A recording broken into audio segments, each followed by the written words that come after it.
Hello guys, welcome again to another episode of Pinoy in Australia guys.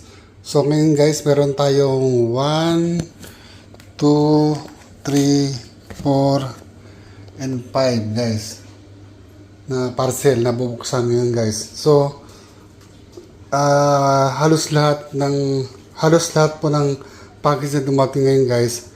Expected ko component po ito ng mga sasakyan na ginagawa ko at para rin sa sasakyan ko guys. So, buksan po muna natin itong mga maliliit guys. Okay guys, hiniwa ko na po itong supot ng natin guys. So, itong isa guys. So, itong isa po guys. Ito po yung combustion leak tester guys. So, tatanggal mo yung radiator cap, ilalagay mo to doon sa radiator cap. Yung chemical guys, ilalagay mo rito. Tapos itutusok mo tong ganyan. So, kapag merong combustion gas sa cooling system, itong chemical na po to guys ay magbabago ng kulay. Meron na po akong vlog nito guys. Hanapin nyo na lang guys sa channel ko guys. Tapos itong isa, ano ba itong isa? Ito guys, ano to? Para po to sa cellphone ko. Tingin ko ito yung housing. Rubberized housing nito guys. Yeah, ito guys. So, rubberized housing guys. Para sa phone na to. Kasi, itong housing niya guys, leather ito. Ngayon pag nagbablog ako guys, kailangan lagyan ko ng ganito para mailagay ko sa holder. Pag itong leather nakakabit, hindi ko siya pwede ilagay sa holder guys. Masama pag walang gantong support guys, pag bumagsak, sira ang cellphone guys. So, bumili ako nito guys. So, ito guys, is expected ko to guys. Ito condenser. Condenser to ng Nissan X-Trail ko guys. Tapos ito CB joint. Ito condenser din ito guys para sa Nissan Pathfinder. So, buksan po natin. Ating compare natin kung tama nga ba yung aking hula guys. Okay guys, yung isang box po kanina guys, ito po yung laman niya. So, CB joint po ito ng Toyota Kluger guys. So, parts po ito ng pulang cargo guys, Toyota Kluger. So, ito yung dapat palitan doon guys kasi nagna-knocking sound na siya guys. So ito naman guys, condenser, yan po yung nakalagay sa box na yan. Condenser po ito ng, kung hindi ako nagkakamali guys, ito yung para sa Nissan X-Trail ko guys. So yung isa guys, yung isang box na yon, ang laman niya rin guys, ganito rin guys. Pero para sa ano po yon, sa Nissan Pathfinder. Ito po sa Nissan X-Trail. So, bubuksan ko rin po yung isa. I-double check po natin kung may damage. So, sa ngayon guys, wala akong nakitang damage. Kasi unang titingnan mo guys, kasi minsan nasisira yung produkto during guys, shipment guys. So, yung isa naman guys, buksan ko yung isa. So, wala siyang damage guys. So, ito po yung pangalawa guys. Ayun po yung una. Ito yung pangalawa. Condenser din po ito guys. Pero pang Nissan Pathfinder po ito. Ayun, parehong condenser po yan. So, wala naman siyang damage guys. Wala siyang damage. Wala siyang damage. Kasi yun ang unang dapat tinitingnan. Kasi minsan, damage yan kapag during shipment. Minsan natutusok ng forklift, minsan naman nadadagdagan na mabigat, nakukupi siya guys. So okay siya guys, wala siyang damage guys. So, hindi ko na siya ilalabas guys. Meron pa palang isang box guys, tingnan natin. Yan naman guys, pang Nissan Pathfinder din yon, timing gear cover. Kasi na-misplace ko po yung parts guys, kaya umorder ako. Pero unfortunately guys, nakita ko na yung parts kung saan ko lang ilagay. Natabunan pala siya guys. So medyo nakapag-waste ako ng money dito guys. Kunin lang natin, buksan natin, i-compare natin na yun nga yung dumating. Okay guys, ito po yung isa. Balot na balot po ito guys. Galing UK po ito guys. Use na timing gear cover po ito guys. Galing po ito sa lumang makina. So, parang galing po ito sa katayan ng mga makina guys. So, hiwain ko lang po guys ang balot. Ito siya guys. Ito po yung timing gear cover guys. Second hand po ito. Galing po sa katayan po ng sasakyan guys sa UK, United Kingdom. So malayo po ang binahin nito papunta po rito sa Australia. So nangyari na misplace ko po ito. Yung original dun sa nire-refurbish ko, yung pala nandun sa loob ng sasakyan natakpan, natabunan. Huli na nung nakita ko siya, na-order ko na po ito. So nasa $100 po mahigit ito. 120 ata. $120 ata pagkabili ko rito. Australian dollar guys. So itatabi ko lang po ito spare. Kung nakikita nyo dito guys, nakalagay Nissan Navara. Ang makina po ng Nissan Navara at Nissan Pathfinder ay pareho lang po guys. Pero ang Nissan Pathfinder meron din po siyang V6. Pero itong nakakabit sa ginagawa ko guys, 2.5 4 cylinders po ito guys. So pareha po ito ng Nissan Navara guys. So ito yung na-misplace ko guys. So napagastos tayo dito ng wala sa oras guys. Kasi halos masira na ulo ko guys kakahanap nito. Yun pa na natakpan lang guys, natabunan. So okay guys, ito po yung package na dumating para sa linggo na to guys. So most of them are parts para po sa ginagawa natin guys na Nissan Navara. Nissan Pathfinder. Ito naman po guys para sa sasakyan ko to, nasira po ang aircon. So bumigay po yung compressor. Unfortunately hindi ko ma-order yung compressor kasi pauwi po kami ng Pilipinas. Wala pong mag-re-receive once na i-deliver kasi expected na darating December. Whole month of December po guys, wala po kami rito sa Australia. So nasa Pilipinas po kami. So ang mangyayari, pagbalik ko, saka ko na lang o-orderin yung AC compressor. So pag nagpalit po ng AC compressor sa Nissan X-Trail guys, kailangan papalitan po yung condenser kasi yung air dryer niya guys,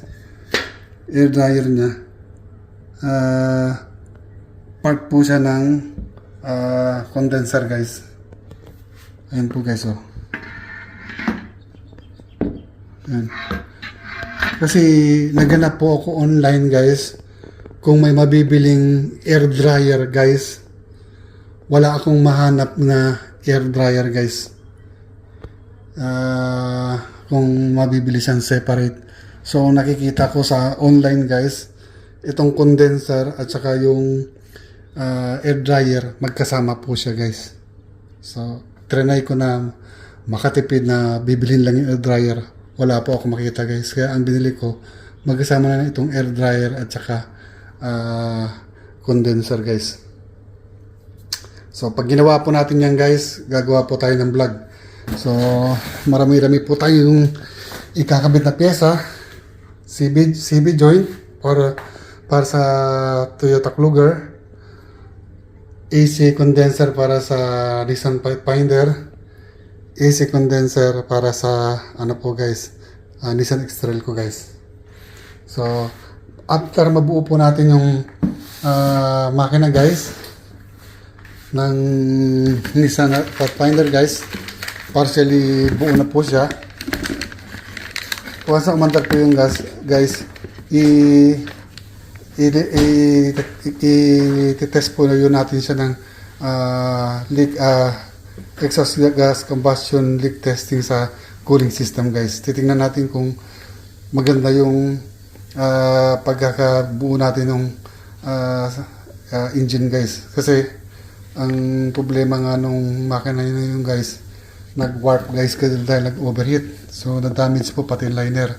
Yung pinakalay cylinder niya, kaya pinalagyan po natin ng liner guys. So, ngayon, after magawa po natin yan, gagamitan po natin para 100% na mako-confirm natin na walang tagas yung cylinder head gasket natin, guys. So, ito po yung chemical na ginagamit, guys. Nag-change po ito ng color once na na-expose sa usok po ng sasakyan, guys. Nag-react po ito. So, from, kita nyo, dark, alam ko dark violet ito, guys, nakalagay lang sa loob ng plastic.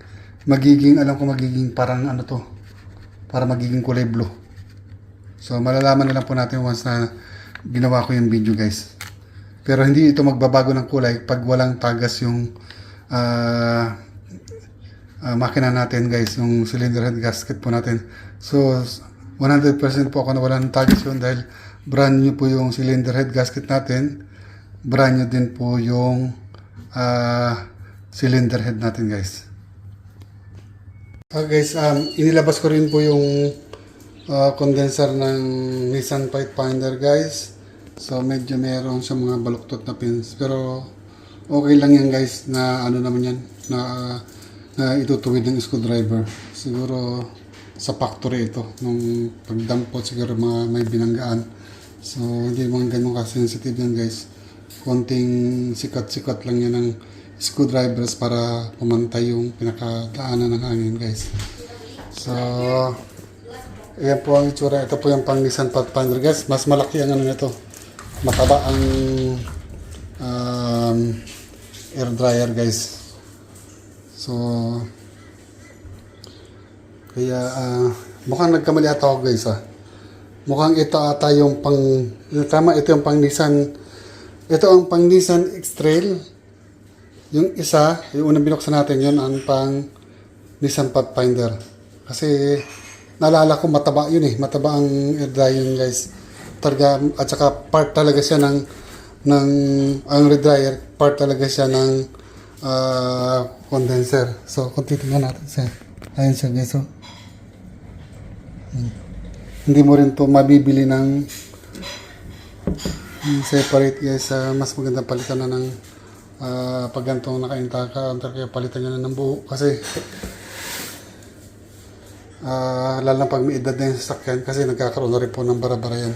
Kasi yun, guys, sa Nissan ko, guys, nag-loose compression yung compressor niya, guys. So, ang pressure niya nasa mga 140 ang high side.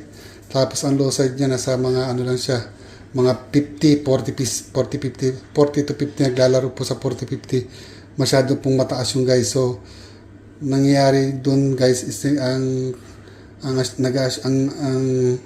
assumption ko doon, guys, yung bang pressure lumulusot sa gasket, guys, pumupunta doon sa low side. Kaya mataas ang low side, mababa ang high side.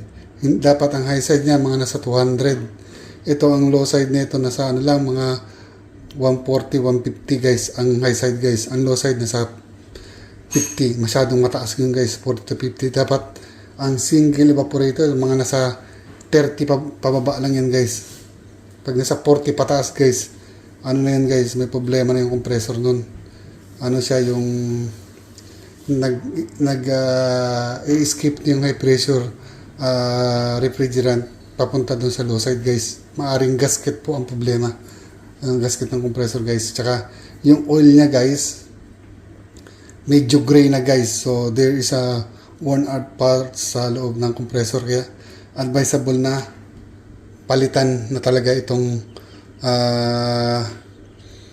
condenser niya, kasi yung mga sirang pyesa nun, guys, mga rebaba, guys, nandito na yun, guys. Nakakalusot yun sa iba sa filter dry, guys. Yung iba nakakapunta na rito. Kaya mas magandang palitan na, kasi pag hindi mo pinalitan, pag kinabit mo yung bagong compressor, mag-circulate ulit yung mga rebaba nun, yung mga langis na kulay gray. Ang mangyayari, sisirain na naman yan yung bagong AC compressor. So ito, guys, mako-confirm natin ito, guys, kapag ikinabit na natin kung ito ba talaga yung pang X-Trail o pang Pathfinder. Gagawa po tayo ng video, guys, doon, guys, pag nirepair natin. Kasi pagkatanda ko, guys, mataba yun. Mataba ang air dryer nun. tapos yung isa maliit. So, ang pagkatanda ka mataba, yun yung isa. Okay guys, meron pa tayong isang bubuksan guys. Natakpan siya kaya hindi ko siya nakita kagad guys. So, part din po ito para sa Nissan Pathfinder. So, ang pagkaalam ko guys, ito yung EGR cooler po ito. EGR cooler. So, para po ito sa emission control. So, tama tayo dyan. EGR cooler para sa Nissan Pathfinder po ito guys. So, ayun siya guys. So, lalabas ko lang guys. Ito guys, ito yung itsura niya guys. So, ayan po siya guys. So, ang function po nito guys ay palamigin po yung exhaust gas na papasok po sa combustion chamber para ma-eliminate po yung NOx. So, papasok po ang usok dito sa pipe na to. Ngayon, ito po guys, parang radiator ito. Papasok ang coolant, exit ang coolant. O ipapasok dito, lalabas dito. So, hindi ko lang alam guys kung alin dito ang input and output. Basta, isa dito, input, output. Dadaan ang coolant dyan, nagsisirculate. So, yung exhaust gas na daraan dito sa pipe na to guys, papalamigin ng coolant guys. So, kaya pinapalamig yon para pagpasok ng exhaust gas sa loob ng combustion chamber, mapabagsak niya yung temperature sa loob ng combustion chamber para maiwasan mag-produce ng NOx, nitrogen oxide guys. So, isa po yung sa harmful gases na ipinoproduce ng diesel engine. So, ito po yung, alam ko ito na po yung last na i-open natin yan guys. Wala na akong naalala guys. So, nabuksan na natin lahat. So, isinilansan ko na dito guys. So, once na bubuuhin ko na siya guys, naghahanap lang ko ng time na continuously mabuo ko yung sasakyan guys. Medyo busy lang ngayon guys kasi dahil nga sa trabaho, maraming load po yung trabaho. Nagte 12 hours po ako guys.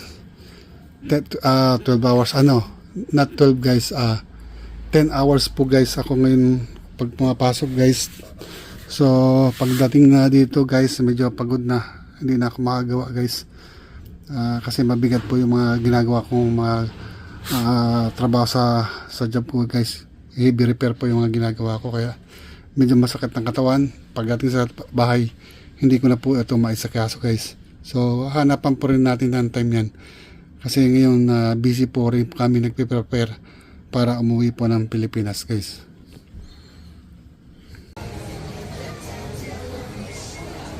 Okay guys, dito tayo maghahaponan.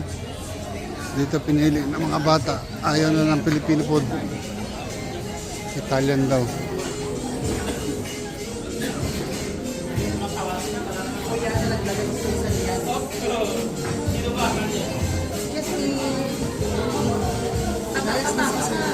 Ay, spicy daw yan, be. Ano lang, mild spicy.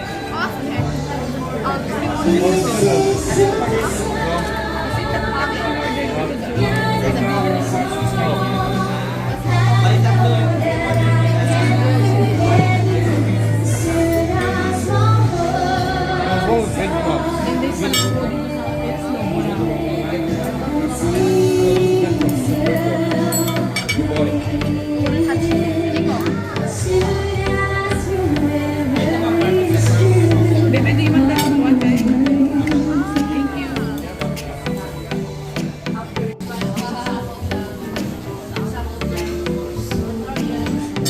Gab, busog na Gab.